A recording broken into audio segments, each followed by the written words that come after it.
En el mundo del graffiti hay nombres que resuenan más fuerte que otros. Lee Quiñones, también conocido como Lee, es uno de los grafiteros más influyentes de la historia del graffiti en Nueva York y en todo el mundo.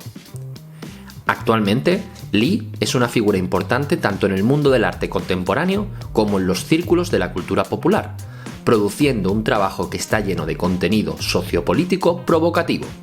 Esta es su historia.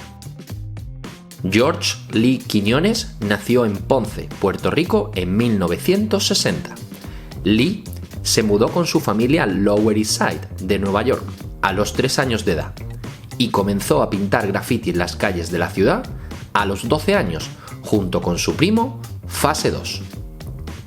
Lee se convirtió en una de las fuerzas más influyentes en la escena del graffiti de la Gran Manzana durante la década de 1970. Donde en los siguientes años pintaría más de 100 vagones de metro completos en todo el sistema metropolitano de transporte de Nueva York. Fue conocido por ser el primero en ir más allá de la simple escritura en mayúsculas de sus predecesores, gracias a la vinculación de las letras de su tag entre sí.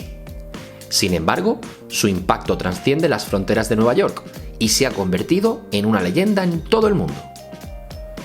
Cuando Lee eligió su nombre para los trenes, decidió no asignarle números ni elementos ornamentales como halos o coronas, tal y como se hacía en la época. Escribió su tag para que fuera legible, de modo que tanto otros escritores como el público en general pudieran reconocer su trabajo, dentro de un número interminable de firmas en movimiento que había en esa época.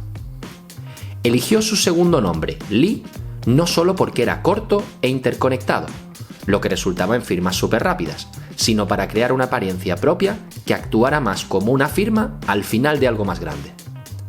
Además, como nos enseña en su propia web, Lee ha seguido evolucionando su firma, teniendo hasta 6 versiones diferentes, donde el trazo y la técnica han ido dejando una firma muy estética.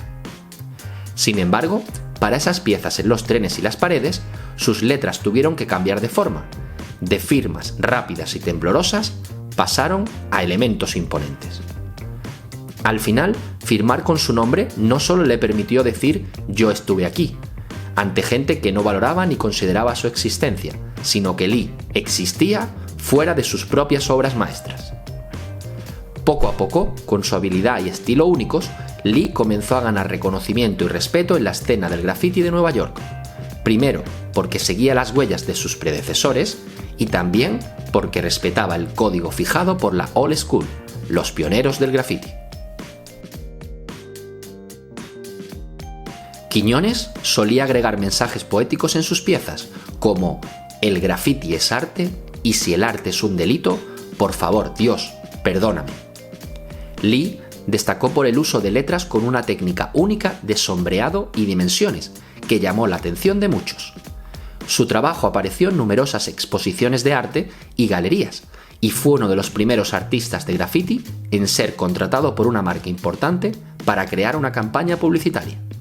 Durante la década de 1970, Lee se convirtió en un miembro importante de la crew de graffiti The Fabulous Five, donde conoció a Five Freddy, quien lo llevó al centro de Nueva York y le presentó a galeristas, músicos y artistas plásticos. The Fabulous Five destacó por su estilo de graffiti innovador, que combinaba técnicas de letras y personajes para crear piezas únicas y llamativas. Además, la crew a menudo trabajaba en conjunto para crear grandes murales, lo que se convirtió en una característica distintiva de su trabajo.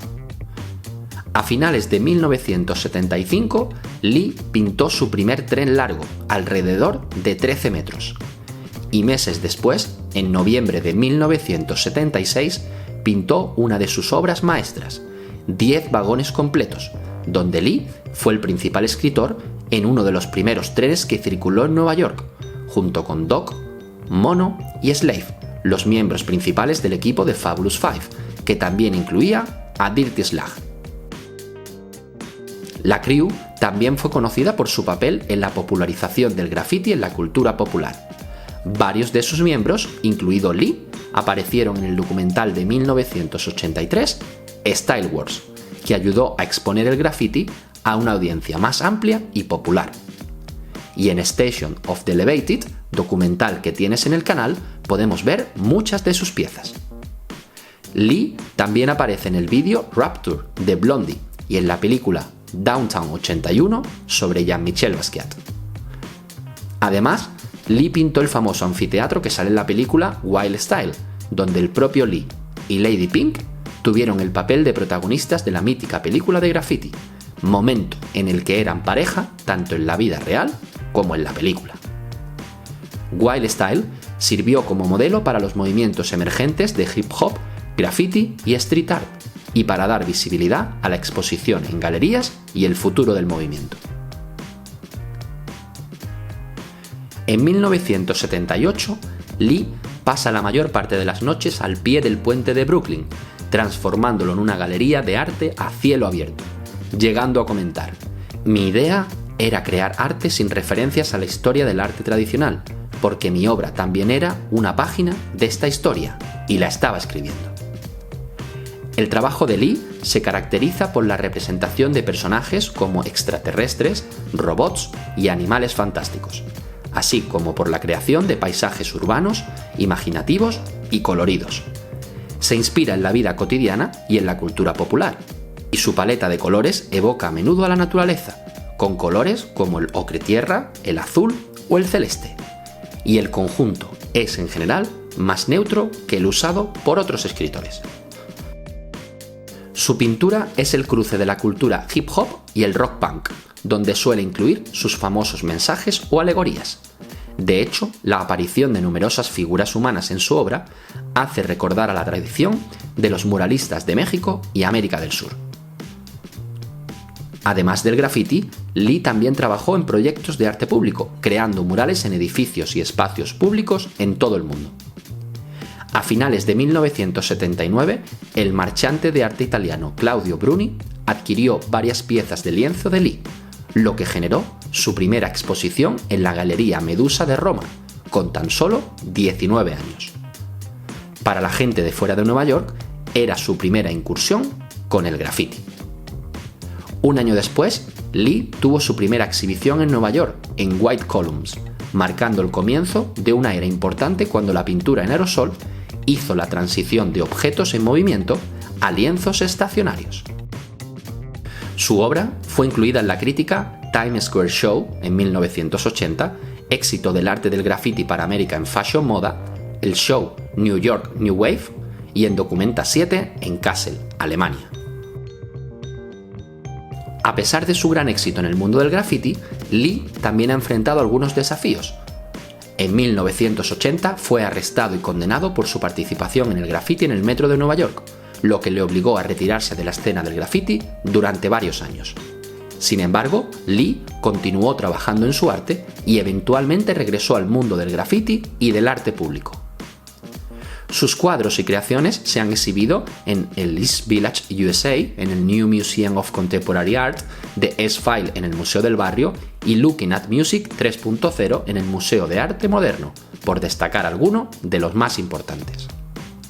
Además, Lee ha tenido exposiciones individuales en el MoMA, en el Centro de Arte Contemporáneo de Cincinnati, en la Fan Gallery, en la Gallery Rudolf Wigner, en Leeson Gallery, en Barbary Farbar o Nicole Classroom, entre otros.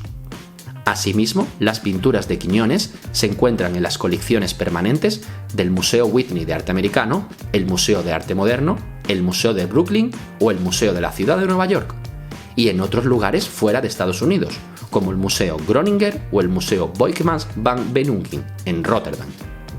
Hoy en día, Lee vive y trabaja en Brooklyn, Nueva York, y es considerado una leyenda del graffiti que ha influido en la próxima generación de artistas de graffiti en todo el mundo.